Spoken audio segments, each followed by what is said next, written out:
Reggie Bush said it on Saturday morning on Fox. How about Deion to USC? Deion said, I'm good where I am. But you couldn't. Could he turn down? I'm sorry, Coach Sanders. I'm thankful Reggie mentioned me. I'm thankful that he thought of our friendship, that I could be a candidate or whatever. I appreciate that. But I'm locked in, man. I'm locked in. Someone forwarded me an article at some website that covers the SEC about Lane, Would Lane entertain leaving? We're glad you're watching this video. Like it and subscribe to our channel. Do you know that stats show 50% of you are not subscribed to our channel? Go subscribe. We're sponsored by Tito's Handmade Vodka. #1 vodka in America. And check out our podcast in the description below. Do it. And I do think there are just some names floating around with USC that are going to be a little. But to me, if the USC hired Lane, I would applaud. Like, I think that would be. He is a completely different guy now. Deion would be infinitely, at this point in time, would you agree with this, riskier than Lane Kiffin? I know. Yeah, I know Lane calls the plays. And I know he can recruit. I don't view Lane as a risk. Would you give what if you were given grades like coaching hires? I know it's stupid, but like to me, Lane Kiffin was hired. I give him like a B+. Like, I think he's a pretty good coach now. I might even give him an A because I think it would require. You don't usually do that. No, you don't. You never do that. Go back to the well where it ended. It was not good. You only go back to the well when the guy was good. Yeah, you go back to the Bill Snyder or Barry Alvarez, right? These guys that are legends. You rarely do it. So I think I'd give him an A on Lane. I'd give him an A. Washington AD just texted me. He said, Chris Peterson? Yeah, I was thinking about that the other day because they play Cal this week.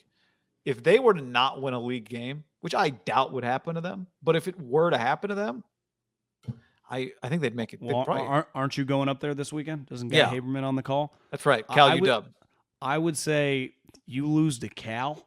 That'd be I'd say you'd start to be. I'm not saying you get fired. I'd say it would be bad. I think it would be bad in the sense that you lost, not that you lost to Cal. You know what I mean? Just if you don't win I'm not any saying games. like Cal's like Nevada or anything, but actually Nevada beat Cal. But you know what? Cal's just some also ran program. My point is that all of a sudden you beat a team in the league where you just view yourself as a higher level program. Totally. Yep. Yes. Yep. It's like Ed Ogeron is a LSU or is a Ole Miss loss away from like Lane taking his job. LSU loss. You said it right the first time. I'm saying Ole Miss beats LSU, then all of a sudden he gets fired. They come after Lane. Yeah. Who do they play this week? LSU. Anyway, Mississippi State. So I'd give him an A on Lane. I'd give him an A on James Franklin. I'd give him an A on Chris Peterson. There are some A's out there. I'd give him an A for effort on Deion. Like, I'd give him an A for taking a shot. I'm not sure if we really got down to brass tacks when we're sitting in the room with us and, the 49 other board of directors at SC. And Mike Bohn, the AD, was sitting across, was like, what do you think? Should I do it? I'd be like, I don't know that you should, but I'm not sure that you shouldn't. I would talk to him for sure. Yes, I would interview Deion. I think sometimes these guys get a knock. Harbaugh is probably, it feels like, separated a little bit with Lamar from Tomlin. But like watch Tomlin. He's not calling the defense. He's not calling the offense. Good leader. I mean, I like Mike Tomlin. But like in the game against the Raiders, like, what's he really doing? We're in college football, like watching the Penn State-Auburn game. James Franklin doesn't do either, right? He's just there, kind of hanging. Honestly, I had a bunch of edibles. His role, I mean, I'm just like, this is all he does in the game. And I think sometimes the CEO coach takes on that role. Pat Hill did this. Like, he was the referee guy, screaming at the ref all over the ref. So his other coaches focus on the plays. He's just on top of the refs and like telling his guys attaboys. That's all he does in the game. He doesn't do anything else. Clock management. Yeah, so clock management and yell at the ref. Which is hard. But that is something in college football. Nick plays that role now, and he has for a while. Urban, that was his role. Chris Peterson, was he the offensive coordinator his last couple of years at Washington? Was he calling the plays? So do you think that the CEO head coach, it's much more popular in college football, right, than it is in the pro? Like, it's not as, I guess, looked down upon as college football because you're a great recruiter, right? Like James Franklin or Urban was. And organize having like all of these, like you don't. Mario, I mean, he's not calling anything. No, he's not. But he never has. He's an offensive line coach, right? But Andy Reid, Pat Hill, ever heard of him? Same thing. I think well, that's why Andy calls plays. I know. I want to talk to Joe Staley about whether he'd become an offensive coordinator if he ever coached for Kyle, but because then he could become a head coach. But I think in college it's more important because think of all the school. The same family has owned Mike Tomlin, the Packers, for eternity. They don't need any tips on how to run the building. But in college, your AD might know nothing about football. I'm not saying that's the case at SC. I'm just saying that organizational kind of value, I think, it's value at every level, but it can be particularly valuable the college game. James Franklin, I'm looking. I guess he was an OC. He was the OC at Maryland before he got the Vandy job. For how many years? I think it was like 1. 2, and then he was the OC before that somewhere else, but not a very long stretch. So anyway, but yeah, I would talk to Deion and I'd go, am I really thinking about this? But yeah, I'd think about it because their problem. You said this to me beforehand, like he'd recruit, and recruiting is not SC's primary issue, but it is an issue. Now, their recruiting got better after they gave Clay Helton an extension. Their player development is their problem. Their player development it's wild.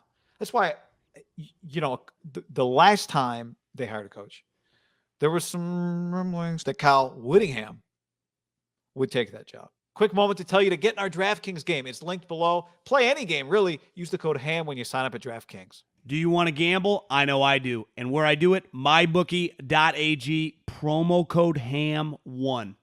At Utah. And I think there are a lot of things where if you just ask somebody casually, what do you think? They'd say, it's not really a match. But what you cannot deny is Utah develops players. There's this magazine called the Pick Six Previews, and they do like a running 4-year average of your recruiting rankings versus where your players get drafted in the NFL. And Utah is, for a period of time, was at the top of that list, like coming into last year. Generally, they're around. Because most of the guys they send to the NFL are not 4 or 5 They stars. take 3-star recruits and they make them NFL players, right? SC takes 4 or 5-star recruits and not even NFL players, 2nd and 3rd round picks. Right. So wasn't that why Pat Hill got so much respect for all those years, right? Produce all those NFL guys that were nothing. It's a good point. So, I do think now. I don't think there's nothing to there's just something to make SC cool, but it is going to come down to winning games. And what's Deion's record right now? I don't know. He won a game I saw on ESPN like 7-6 earlier this season. Did you see Shane Beamer's talk after the game that kind of went viral after he played Georgia? The head coach at Shane Beamer coached South Carolina. He's Virginia Tech's dad. Who was his dad? Shane Beamer was on with Drew Hill and Lincoln Riley. I guess works for Lincoln Riley. Was on the staff with Drew Hill, and took the job. I think he had worked there. Shane Beamer had been a little like kind of like a Brett Brennan, a wide receiver coach, at bigger programs. Same deal as him. He was Spurrier's wide receiver coach, in their heyday, quote unquote heyday, like the best 3 in program history. So they kind of went back to the well. He gets his ass kicked by Georgia. And one of the questions was like, why couldn't you run the ball today?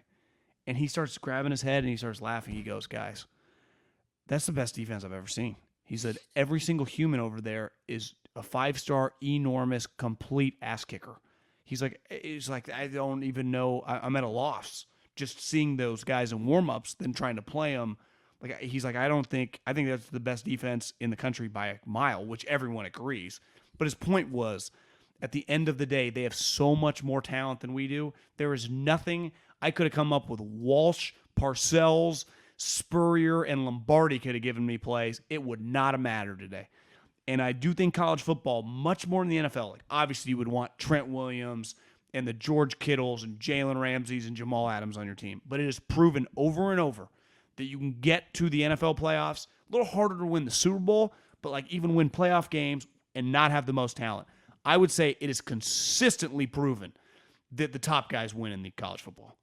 Big, with the best players. And USC, like Oregon's just getting better players in LA than they are. Like that's a problem, right? Can that guy, when Kayvon Thibodeau is coming out, does that guy leave LA or does he go to USC? Because I know if that was 2006, there is not a chance on God's green earth that guy is not the starting defensive end for USC. Yeah, right? and I agree with that. I also think the world we say that a lot, and the world has changed, right? The idea of going from LA to Ohio but or the point is you Louisiana. have to be a top 5 program. I agree. To get that guy. No, I agree. I'm just saying the world had we're constantly trying to recreate Pete Carroll. Well, how about just create a new thing? It doesn't like Pete's gone, and that era's gone.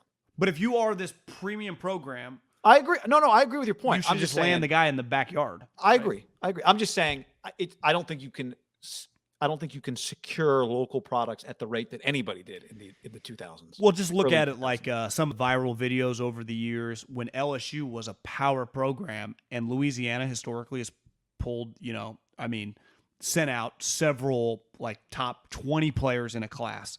Some of them go to Alabama, right? That has to sting. Remember the famous one, Landon Collins, and his mom was furious and he puts on the Alabama hat? ESPN announcement. And that's it's still happening. Alabama can land a guy from Georgia, vice versa. Like you're right. It's never going to be that way. Like every sweet kid in LA that Pete wanted, he always got, actually except Deshaun Jackson. That didn't go his way. Didn't leave the West Coast though. Went to Cal. I think it was, the story reads or goes that Deshaun read in the LA Times. They can't wait to get him on campus and utilize him on the offense. I was like, I haven't committed yet. And, might have been some also funny business going on behind the scenes, but he ended up here with Marshawn and the rest is history. But think about that. Think about that era with Cal. Yeah. Cal had a 3 or 4 year stretch where as a program, they could hang with not just PK. They were a big time program. They had so many. He landed, Alex Mack. And now Alex Mack, let's say he's a blue chip guy coming out of Santa Barbara. If you said he's staying on the Pac-12, I'd be like, are you going to end up in Oregon? That's where I would guess. Maybe. I've been doing these games Pac-12 Network with Shane Vereen, and we were just up at Oregon last week. They play together? Maybe Shane's a little probably. younger. Shane's like 32. How old is Alex Mack? I think he's like 37.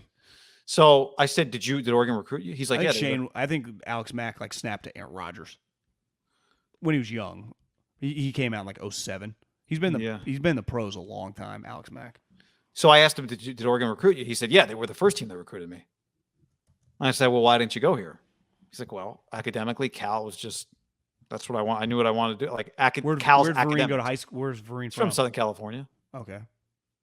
So I wouldn't surprise me if Mac maybe, like Cal does get some guys. Mac was 09. Mac was a little older than I thought. So maybe he didn't snap to Aaron Rodgers. Jack Del Rio, USC coach, Frank says. You're talking about a 500 NFL coach. I think organizationally, remember how much he changed the Raiders? Like, guys, we need a weight room. Now, sauna. A sauna. Was the weight room a parking lot? No. What was the deal? I just think it was a disaster. Yeah. So they didn't have fields. Here's what I know about Jack Del Rio. He's going to actively try to get this job. Yeah. He's going to actively try to get this job. The thing I would be worried, because I'm with you, I think he would be fine. I think he could recruit. I think he would be solid if they gave him money to hire good coaches. I think he'd be good with guys. I think he's good with players, right? He's got this former player, but also this tough guy, kind of old school. Little less, I think, button down Rivera, but in that mold, I think that's why they're buddies. I would just be a little worried that he comes to SC if they gave him $5 or $6 million a year. I think the first year he'd work. By year, is he true grinder? Are you getting a 24/7 recruiter? Yeah. Because I think he'd give you a lot of effort early. I just wonder if he would be, and they all are, but I do know this about James Franklin. At James Franklin's core, he knows his separating factor right now is recruiting. Like, that's what makes him the reason he's viewed as like a top coach in college and is going to be interested. Like, that is his separating factor. And he just can never pull off that pedal, right? He has to floor that because that is his point of difference. Where I think what's scary about Pete Carroll, Urban Meyer, and Nick Saban is they go, we like doing that too, and we can scheme the shit out of you, right? Urban was an innovative offensive guy with Alex Smith. Because I was talking to a buddy in the league. I was like, is Urban even that great schematically? He's like, yeah, he was ahead of the curve with the RPO stuff back in the early 2000s, with Alex. I was like, oh, yeah, he got away from that. Like, he didn't call plays, but he's an offensive innovator. Nick and Pete are, I think they'll go down as two of the great defensive minds in football history, right? I mean, Pete created a defense that literally everyone copied all around the league, and his guys all got jobs. Yeah. Now, it ran its course, but I would say Pete was pretty innovative schematically. Now, Jack, here's what I will say about Jack. He has now been a defensive coordinator in some pretty good defenses, right? Denver before he got the Raider job, and now I don't think he knows nothing. I think sometimes I'm guilty of this. I talk about him like he is just Tom Sewell or something when it comes to scheme. He calls defenses, and they tend to be pretty good.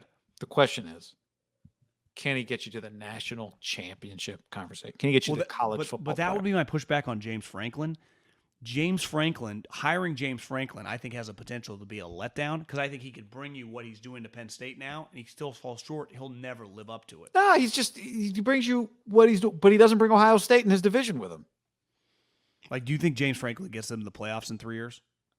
I think he's got a shot to get him to the playoff in 3 years. Yeah. Yeah. Those teams are physical. I mean, they're physical because he's recruiting the best players.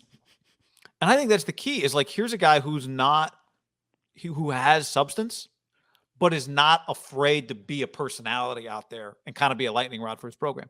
Does it less at Penn State than he had to at Vandy, probably, because Vandy, he needed to be kind of the sales guy? I'm not saying this in a negative way. I think he's the safest hire.